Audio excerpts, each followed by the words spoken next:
Datblygiad newydd cyffrous yng nghanol Caerdydd gyferbyn ar prif adeilad ac o flaen undeb y myfyrwyr yw Canolfan Bywyd y Myfyrwyr.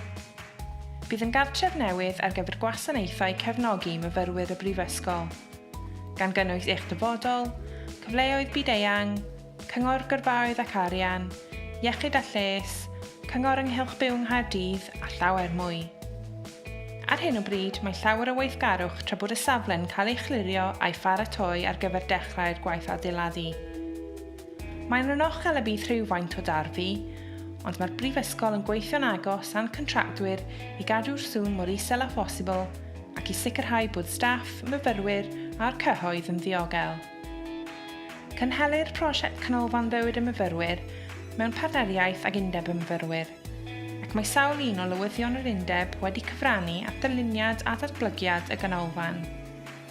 Bydd yr adeilad yn elwa ar fannau dysgu cymdeithasol, ystafelloedd ymgynghori, darlithfa a 550 o seddau, a bydd yn cysylltu'n uniongyrchol ag undeb y myfyrwyr i greu llif naturiol rhwng y ddau adeilad. Ni fydd y broses adeiladu yn effeithio ar sut mae undeb y myfyrwyr yn gweithio. Bydd undeb y myfyrwyr yn parhau i fod ar agor drwy gydol y prosiect.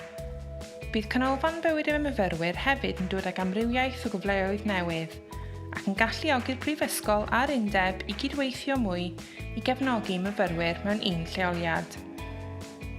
Bydd y ganolfan yn agor ei drysau i fyfyrwyr yn 2020, ond bydd myfyrwyr yn dechrau elwa ar welliannau i gwasanaethau cefnogi myfyrwyr cyn hynny.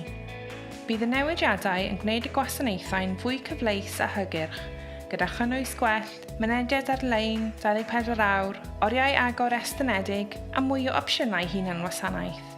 Ni wnaeth lle mae'r myfyrwyr wedi ei lleoli, byddant yn gallu cael mynediad at gefnogaeth sydd wedi theilwra ar gyfer ei anghenion.